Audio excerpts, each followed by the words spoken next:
दोस्तों नमस्कार। 4 PM news network, 4 PM Gujarat और दस्तक सब पे आपका बहुत बहुत स्वागत है। मैं हूं आपका दोस्त मयूर जानी। हम सब जो है ना उस हादसे के दुख से अभी तक उभर पाए हैं और ना उस दुख से भी उभर पा रहे हैं कि एक इतने बड़ी दुर्घटना को भी कैसे एक फोटो अपॉर्चुनिटी जो है उसमें तब्दील करने की कोशिश की गई, सत्ताधीशों के द्वारा भी और कुछ माध्यमों के द्वारा भी। उसमें अपडेट जो है मैं आपको बता दूं अभी एक, अब ये चीफ सेक्रेटरी जो है उड़ीसा के जो है वहां मुख्य सचिव जिसको कहते हैं प्रदीप जेना, उनका ये कहना है कि ये 275 लोगों की मृत्यु हुई है। हालांकि जो आंकड़ा मीडिया में चल रहा है वो 288 लोगों का है, लेकिन कह रहे हैं कि नहीं वो 275 है, क्योंकि कुछ डेड बॉडीज जो है उनकी गिनती दोबारा हो चुकी थी, इसलिए आंकड़ा जो है वो 288 का हो गया था, लेकिन एक्चुअली 275 लोग जो है उनकी मृत्यु हुई है। और रेलवे का ये कहना है कि इंटरलॉकिंग, जो रेलवे की पटरी का जो इंटरलॉकिंग होता है और सिग्नल डिस्टरबेंस जो है वो दुर्घटना का कारण है। हम हो सकता है इसके बाद वाले कार्यक्रम में आपको जो है अश्विनी वैष्णव साहब की एक वो निवेदन सुनाएंगे जिसमें वो बड़ी जैसे कोई ऐसी कोई बात जो उन्होंने ढूंढ ली हो पर अभी बताना ना हो, जैसे रेलवे ने कह दिया अभी, पर वो कहते हैं सुनाई दे रहे हैं सुबह की बात है कि हमने पता लगा लिया है कि इसके पीछे क्या कौन सी चीज जिम्मेदार है और कौन लोग कारणभूत है। जैसे कोई षड्यंत्र है इस पे, अगर है तो बता देना चाहिए, अभी से अभी बता दीजिए, क्या फर्क पड़ता है। रेलवे डिपार्टमेंट ये कह रहा है कि इंटरलॉकिंग सिस्टम जो है पटरियों की और सिग्नल जो दिया जाता है गाड़ी को लाल या हरा, उसमें कहीं उस सिस्टम में गड़बड़ है, ये कारण रेलवे बता रही है। इसको लेकर जो है आज आपने शायद हमारे 4 PM नेशनल पे वो देख भी लिया होगा, आज एक प्रेस कॉन्फ्रेंस की थी कांग्रेस पार्टी ने। हम उनमें से कुछ जो बड़ा लॉजिकल बात हमको जो लगी है और लगा कि उनमें से कुछ चीजें आपको अलग से बतानी चाहिए, जो कांग्रेस की पत्रकार जो प्रेस कॉन्फ्रेंस थी, पत्रकार परिषद थी, उसमें से तो उन्होंने कहा कि वो चीजें आपको जो है आपके सामने प्रस्तुत करते हैं। देखिए सवाल तो बहुत सारे उठते हैं हमारे यहाँ मन में, ये सब देखने के बाद बहुत सवाल उठते हैं, लेकिन एक सवाल जो बड़ा उठा है और बहुत जो छाती में लगा है वो ये है, जिस तरह से उन डेड बॉडीज को हैंडल, जैसे हमने कल भी बताया था आपको, अगर आपने हमारा कार्यक्रम देखा हो तो, कल रात का 9:15 बजे वाला, जिस तरह से डेड बॉडीज को हैंडल किया गया वो ऐसे किया गया कि जैसे ये कुछ थे ही नहीं, ये कुछ ही नहीं थे। ये जब जिंदा भी थे तो वही वो ट्रेन के डिब्बे में जो है वो भेड़ बकरियों की तरह भर के जो है उनको पीस पीस के एक दूसरे की जो है वो मतलब इतने ठुसे हुए उस डिब्बे में लोग जो हमने दृश्य देखे हैं कि वैसे भी वो हालत उनकी थी और जान जाने के बाद तो कुछ भी कीमत नहीं रही। उस तरह से उठा उठा के जो है उनके डेड बॉडीज को जो है वो भरा गया था। तो वो तो बड़ा एक वो मन में सवाल था कि ये इतनी सी भी संवेदना नहीं है कि आप कम से कम मृत शरीर को एक रिस्पेक्ट तो दो। जिंदा जीते जी तो आप इनको नहीं दे पाए, भेड़ बकरियों की तरह जो इनको भर के आप ले जा रहे थे, वहां भी कोई सिस्टम नहीं था। मरने के बाद भी जो है अगर ये दुर्व्यवहार होता हो किसी व्यक्ति के साथ, ये 275 के साथ हुआ, ये अगर ये होम सेक्रेटरी की बात को मान ले अभी, तो क्या कीमत समझते हैं आप इंसान की, जिंदा इंसान की और उसकी डेड बॉडी की कैसे इज्जत करेंगे? कोई तरीका तो होगा आपके पास, या है ही नहीं? तो ये बड़ा एक चुभने वाला सवाल है, तो लगा है बहुत। पर ये पवन खेरा साहब ने और शक्ति सिंह गोहिल ने मिलकर जो है कांग्रेस के लिए प्रेस कॉन्फ्रेंस की। पवन खेरा के कुछ सवाल जो है बड़े मुझे लगे उसमें जो बड़े वाजिब थे, तो हम वो आपको सुनाते हैं। उन्होंने कुछ 3 सवाल पूछे, पहले तो ये सुन लीजिए प्रधानमंत्री मोदी साहब को, ये मैं आपको पहले सुना देता हूँ, ठीक है। हमारे 3 सवाल। क्या प्रधानमंत्री जी इस सदी के सबसे भयावह रेल दुर्घटना की जिम्मेदारी लेंगे? नंबर 2, क्या प्रधानमंत्री जी अपने रेलवे मिनिस्टर श्री अश्विनी वैष्णव का इस्तीफा लेंगे? हमारी ये स्पष्ट मांग है कि रेलवे मिनिस्टर को तुरंत नैतिक जिम्मेदारी लेते हुए इस्तीफा देना चाहिए।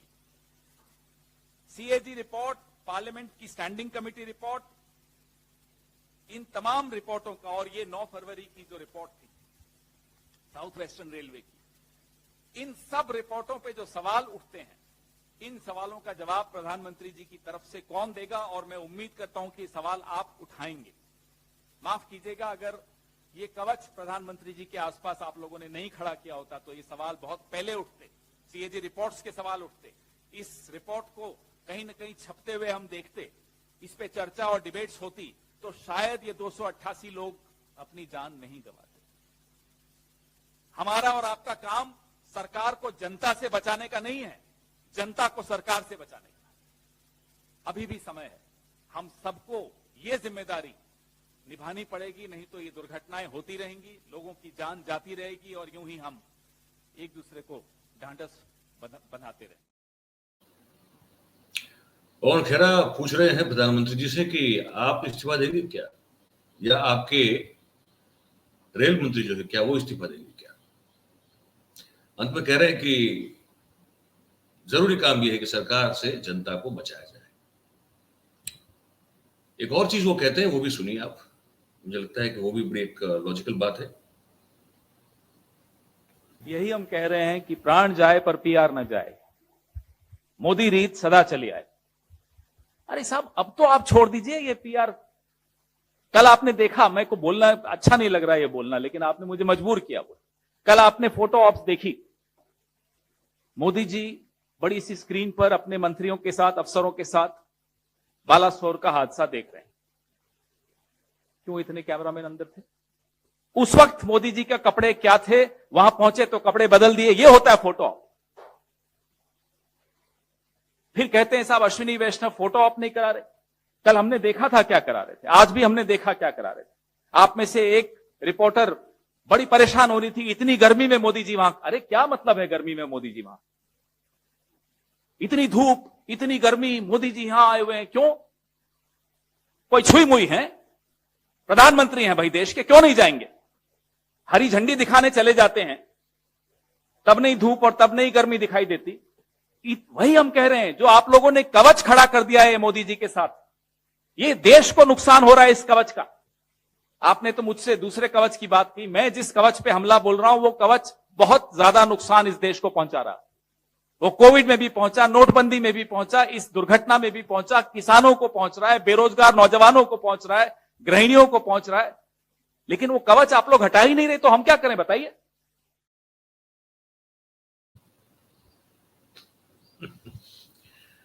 कवच आप लोग हटा ही नहीं रहे तो फिर हम क्या करें, ये कहना है पवन खेड़ा का। और पीआर और फोटो मुझे को लेकर जो उन्होंने कहा, वो भी मुझे लगता है बड़ा सटीक कहा उन्होंने। इसी कवच पर जो है आगे भी उन्होंने कुछ कहा है, ये भी आप जरा सुन लीजिए। लेकिन बड़े अफसोस की बात है कि हमारी सरकार उतनी संवेदनशील नहीं दिखती। प्रधानमंत्री जी, आपके रहते भारत की किस्मत के बारे में तो मैं कुछ नहीं कहूंगा, लेकिन आपकी किस्मत के बारे में 2 शब्द जरूर कहूंगा। आपने एक कवच अपने आसपास खड़ा कर दिया। वो कवच आपको सीएजी रिपोर्ट से बचाता है, वो कवच आपको प्राइम टाइम डिबेट से बचाता है, वो कवच आपको किसी भी तरह की पब्लिक स्क्रूटिनी, सार्वजनिक जांच से बचाता है। वो कवच देश की सीमाओं को नहीं बचाता, वो कवच ऑक्सीजन के लिए मारे मारे फिर रहे लोगों को नहीं बचाता, वो कवच रेल यात्रियों को नहीं बचाता, वो कवच सिर्फ और सिर्फ आपकी छवि को बचाता है। ऐसा कवच किसी सरकार को, किसी प्रधानमंत्री को कभी नहीं मिला। काश ये कवच रेल यात्रियों को भी मिलता। एक जमाना था जब लाल बहादुर शास्त्री जी जैसे लोग थे जिन्होंने इस्तीफा दिया, माधवराव सिंधिया जी ने इस्तीफा दिया एक रेल हादसे पर, नीतीश कुमार जी ने इस्तीफा दिया एक रेल हादसे पर। इस्तीफे का अर्थ क्या होता है? इस्तीफे का अर्थ होता है नैतिक जिम्मेदारी लेना। ना जिम्मेदारी दिखती है, ना नैतिकता दिखती है। आपको क्या उम्मीद है यहां से कोई इस्तीफा आएगा? हमें तो यह नहीं समझ में आ रहा हम इस्तीफा मांगे किससे? वो व्यक्ति जो एक छोटे से रेलवे स्टेशन की भी हरी झंडी दिखा के उद्घाटन करते हुए दिखता है वो, या वो जो कल सुबह से अपनी पब्लिसिटी में लगे हुए हों, टोपी पहन के कैमरा लेकर घूम रहे हों, किसका इस्तीफा मांगे हम? प्रधानमंत्री, हम आप पर छोड़ते हैं, आप किसका इस्तीफा लेना चाहते हो, लेकिन ये देश उम्मीद करता है कि जिस तरह से लाल बहादुर शास्त्री जी ने, जिस तरह से नीतीश कुमार जी ने, जिस तरह से माधवराव जी सिंधिया ने इस्तीफा दिया था, आप भी अपने रेल मंत्री से इस्तीफा लेंगे।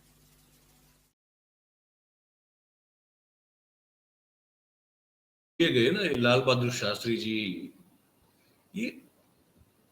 ये सच में लोकनायक, जननायक थे। वो नैतिकता का जो राजनीति है, वो ये सब लोग क्या करते थे। अब मुझे लगता है कि सही कहा कि यहाँ कैसे, किससे उम्मीद रखें कि कोई नैतिकता के आधार पर इस्तीफा दे दे। लेकिन आगे जो हम सुनाने जा रहे हैं ना, वो बड़ा इंटरेस्टिंग है, उसको आप ठीक से सुनिएगा। वो जो है उसमें पवन खेरा कह रहे हैं, वो एक रिपोर्ट दिखा रहे हैं, इंटरनल रिपोर्ट है इसकी, साउथ ईस्टर्न ये रेलवे डिपार्टमेंट जो है, विभाग जो है उसकी, जहां ये फरवरी की बात है, पिछले फरवरी की, जिसमें ये कहा गया है कि भाई बहुत प्रॉब्लमेटिक सिनारियो है, जहां तक ये इंटरलॉकिंग और जो हमने शुरुआत में बताया, और सिग्नल जो दिखाने की सिस्टम है उसको लेकर, उसमें कुछ तुरंत करना चाहिए। तो ये जो है उस रिपोर्ट के बारे में बता रहे हैं, सुन लीजिए। सवाल आपकी विजन, आपकी सोच, आपकी नीयत पर है। रेल मंत्री के ट्विटर रिप्लाईज अगर आप देखें तो जो आम डब्बे होते हैं, जनरल डब्बे होते हैं, बोगियां होती है, उनकी स्थिति आपने देखी होगी। यही कोरोमंडल एक्सप्रेस का कुछ दिनों पुराना, अगर आप रेल मंत्री की टाइमलाइन पर जाएंगे तो आप देखेंगे वीडियोस, सांस लेने की जगह नहीं होती। ये है असलियत। आप वंदे भारत की 5-6 वो दिखा कर क्या बताना चाहते हैं कि पूरी भारतीय रेल ऐसी चल रही है?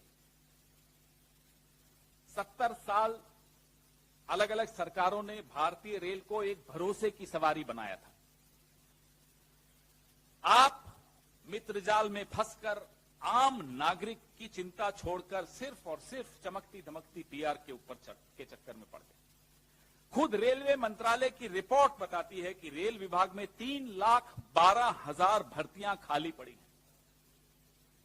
रेल का बजट आपने खत्म कर दिया,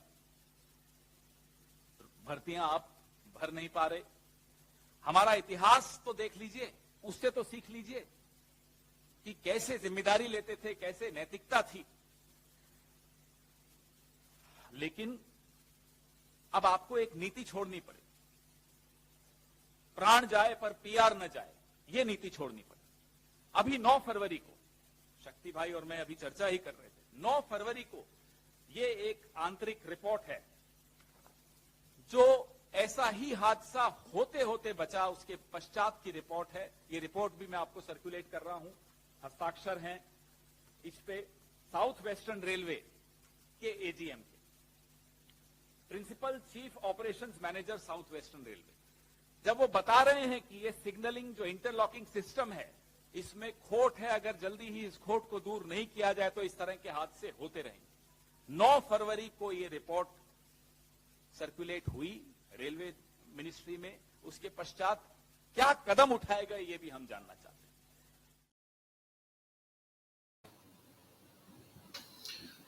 तो ये मामला है पूरा।